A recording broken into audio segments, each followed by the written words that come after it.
You know, it's one thing to lock and load. That means your weapon is ready for battery.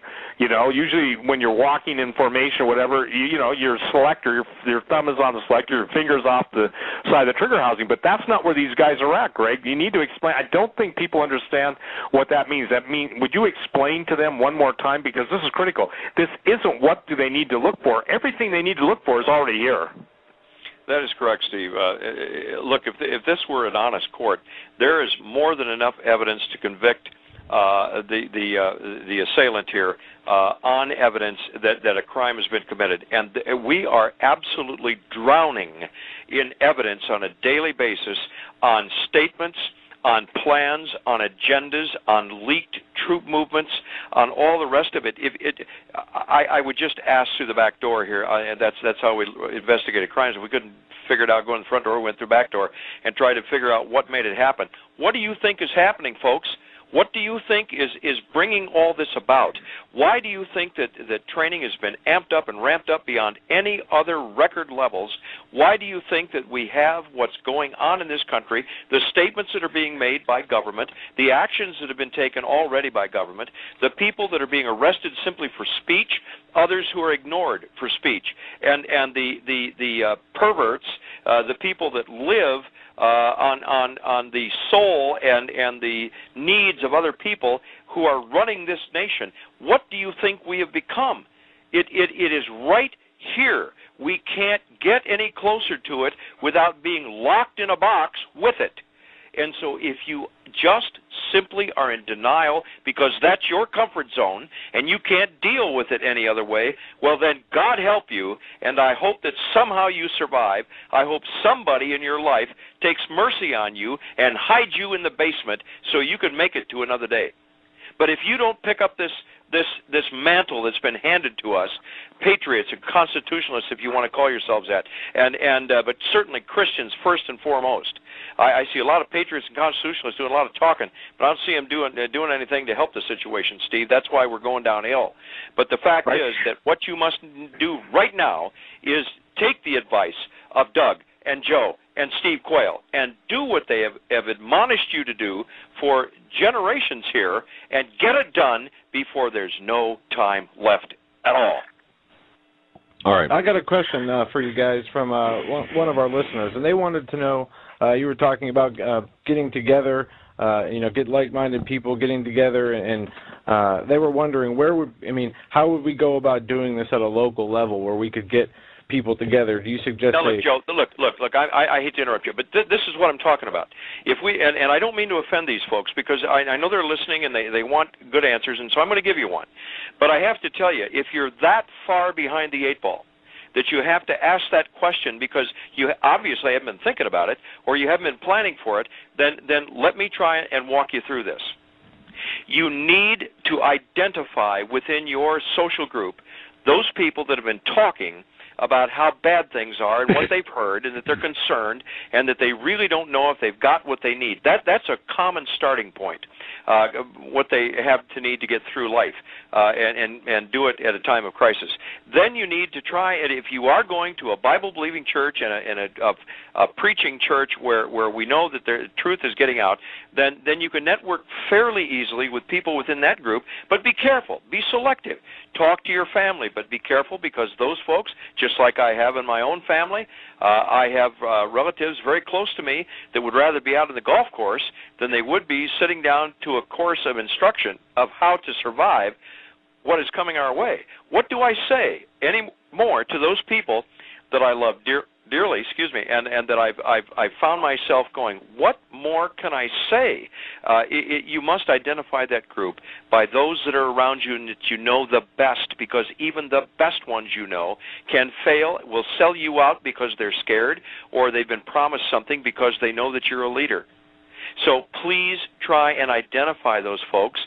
Don't go online because you'll just get burned to the ground.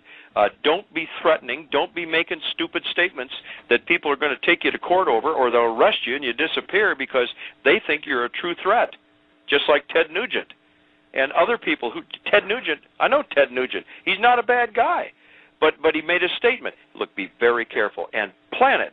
Get your first 5, your nucleus, your A team. Get those together first, and then expand it from there. And I gotta share. I want to add something there. I have just gone through a recent situation where someone I knew for 20 years. I never met him personally, but thought he was a friend. Basically, I'll never speak to the guy again because it's not a question of unforgiveness. If they've double-crossed you in the beginning, they'll double-cross you in the end. If they didn't have the relationship with the Lord in the beginning, they won't have it in the end. Now, unless the Lord overrides that, I got to tell you, Greg, that's never failed me. But when I have tried to go back on that, I have paid dearly. Well, Would you Steve, agree with that? The situation you're talking about, and I agree with you. It's a very difficult thing. You just shake your head and it breaks your heart. But I don't think you can do anything other than what you've done. Well, so you have to break fellowship. Now, Doug, here's the deal, and Joe, you guys obviously work together when you're out in the field, okay? So you know you can trust each other. But when I ask this to most people, look, I'm one of the guys. It's not a bragging statement. It's history and the truth. I started the preparedness movement mail order catalog almost 35 years ago, I think, when there were only 4 guys in the country doing it. Nitro Pack, Survival Inc., Bill Pierce, and one other guy, Bill Pierre, I'm sorry. I mean, there was only 4 of us. I remember when American Survival Guide, some people still remember when I had my British Ferrets being sold. That's an armored personnel carrier, 4 tires, on the back of American Survival Guide. So, and I used to write articles for them, and I used to run ads in them. So I'm pretty familiar with the prep movement, but I got to tell you this. I mean, most of the people I trust, fortunately I've met Greg, the guys I trust, they've proven themselves. They've stepped up. I have a friend, and he and his wife have become like my brother and sister in Jesus. I've got a friend, Cornelius II. I know that guy will stand with me, and if he has to, go down, he'll go down. But he also knows that he believes in the power of God, that God will keep him safe. And because of his generosity, because of his boldness, I mean, I just sent him an email, Greg, that says life starts at 175 miles per hour. I know that's not what the Highway Patrol likes to see, but what I'm saying is I always love to walk with people who are all out for Jesus. And if they can't even tell you that Jesus' name is Jesus, and they go to church and they'll use Christ, Christ is the title. That's not his name. It's at the name of Jesus every knee shall bow, every tongue confess that Jesus Christ is Lord, And that's the thing that's so, the casual lack of intimacy with the living God is absolutely maddening to me, okay? Because why, when God's given us so much, so many amazing promises, so much deliverance in our own life, so much protection in our own life, given us the food that's on our plate, the wonderful beds we sleep in, everything that we get, why do we forget the Lord? And then we won't stand up for him as a body. We'll sit and devour each other. And ladies and gentlemen, when you understand PSYOPs, psychological operations, these guys have got it down to a science. They know if someone's angry at me for one thing, they'll go out and invent 3 other people who claim they work for me. Greg, I got people who are critics that never even work for me claiming they work for me. I know who work for me. The bottom line is this, is that you've got to have the nature. Here's another thing. Anybody who's been kicked out of a church for standing for the truth, chances are that's a good place to start, okay, if they've been kicked out. And I'm not talking about rebellion because they have 3 wives and 4 mistresses.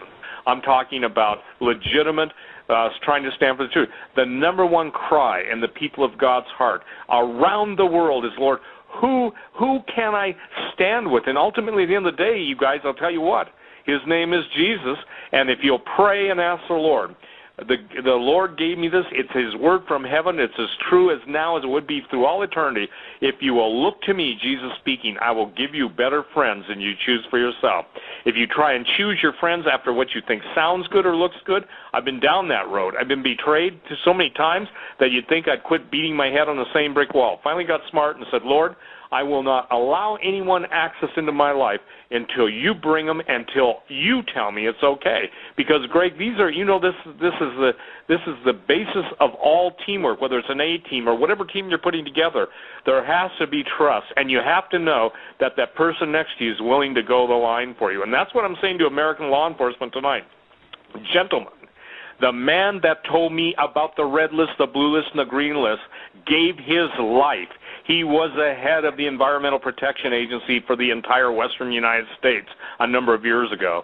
And he told me what you're now hearing, and he told me it cost him his life. So was he fooling around? I don't think so. He told me, he said, Steve, when law enforcement and the military is used up, they're on the blue list. They get whacked by the pre-assigned assassins that will be put into the departments as observers.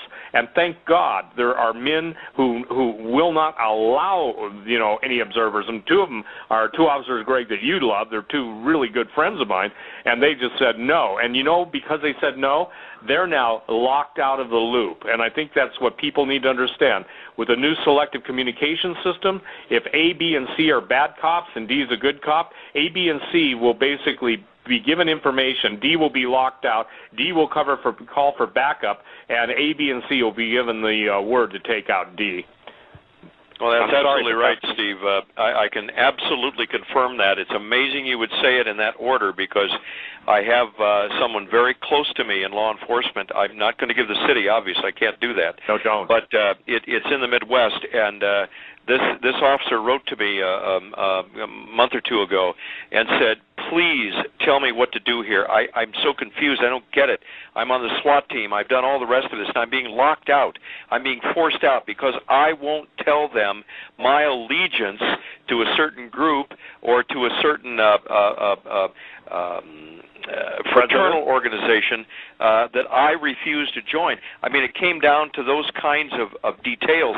And look, I know, Steve, I can tell you there are officers in Clay Center, Kansas, and Olathe, Kansas, and out in Salina, Kansas, and down near Wichita. I can tell you that there are people in that area, ranchers and law enforcement folks, that know exactly what's going on and have told me flat out they will not be involved in this kind of stuff.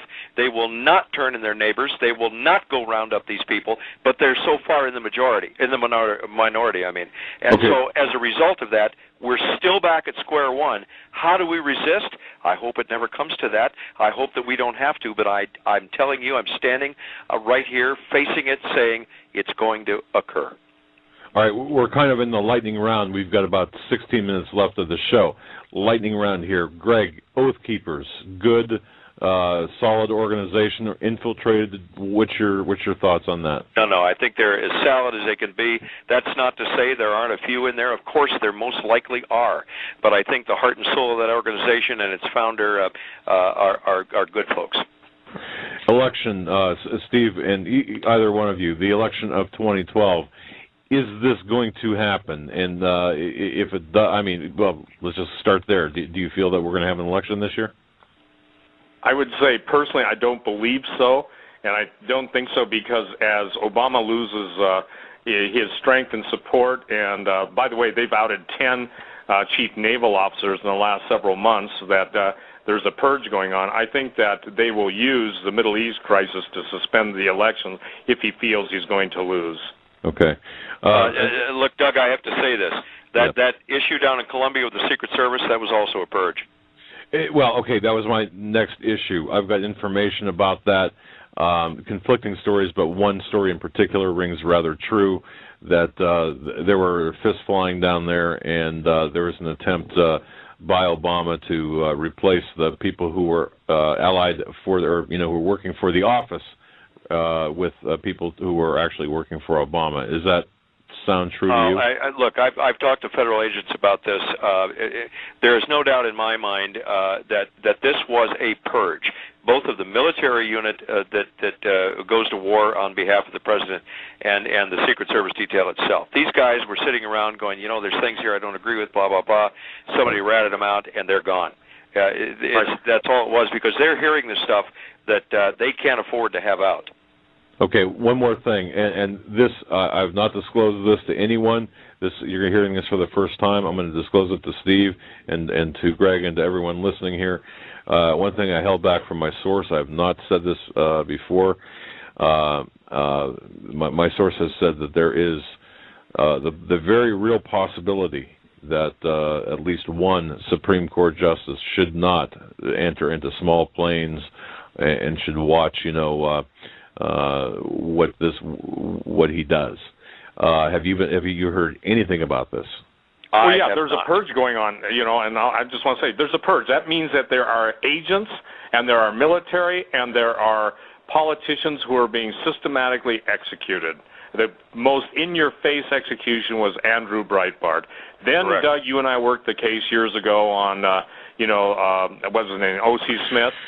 That's right. You know, and we won't even talk about that, but the point being is, and now you've got the coroner for Breitbart being poisoned. He's dead, and now you've got the eyewitness that was with Breitbart when he saw him turn bright red. The reason he turned bright red wasn't because he had a heart attack. He was hit with an EMF weapon. That is correct.